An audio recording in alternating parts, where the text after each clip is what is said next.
असं आहे की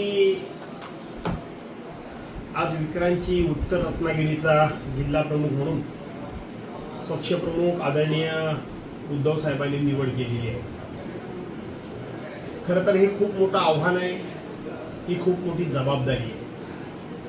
परंतु विक्रांतची ज्या पद्धतीनं राजकीय कारकीर्द सुरू झाली आणि त्याला जी जी जबाबदारी म्हणून मिळाली ती जबाबदारी त्याने अत्यंत प्रामाणिकपणे, तळमळीने, अभ्यासपूर्ण आणि खूप मोठ्या ताकदीनं निभावलेली आहे। राष्ट्रवादी काँग्रेस पक्षाचा तो विद्यार्थी संघटनेचा राज्याचा अध्यक्ष झाला।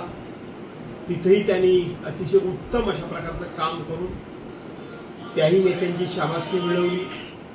त्यानंतर तो जिल्हा परिषद सदस्य झाला, तो जिल्हा परिषदेचा विरोधी पक्ष नेता झाला आणि एक आदर्श विरोधी पक्ष नेता कसा असावा याचं माझ्यानंतर त्यांनी संपूर्ण रत्नागिरी जिल्ह्याला एक स्वतःच्या कामानं उदाहरण निर्माण करून दिलं। त्यानंतर त्याला आदरणीय उद्धव साहेब आणि पवार साहेबांनी जिल्हा परिषदेचा अध्यक्ष केला।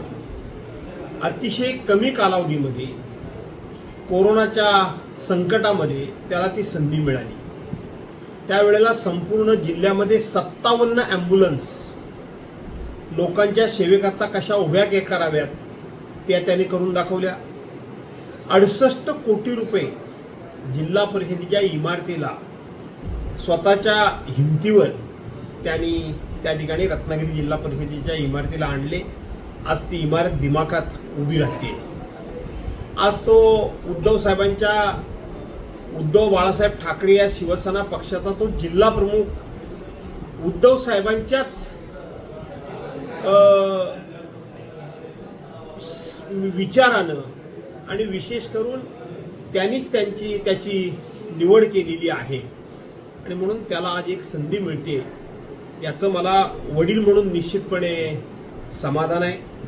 आणि एक शिवसैनिक आणि शिवसेनेचा नेता म्हणून मी विक्रांतला आजच्या दिवशी एवढंच सांगेन की तुझ्याकडे ज्या पद्धतीचा संयम आहे, तुझ्याकडे काम करण्याची दिवस रात्र जी काही चिकाटी आहे आणि प्रत्येकाला उत्तर देत असताना खूप अभ्यासपूर्णरित्या तू उत्तर देतोस आणि आपल्या कोकणातली काही नेत्यांची मुलं आहेत त्या मुलांपेक्षा भास्कररावांची दोन्ही मुलं वेगळी आहेत।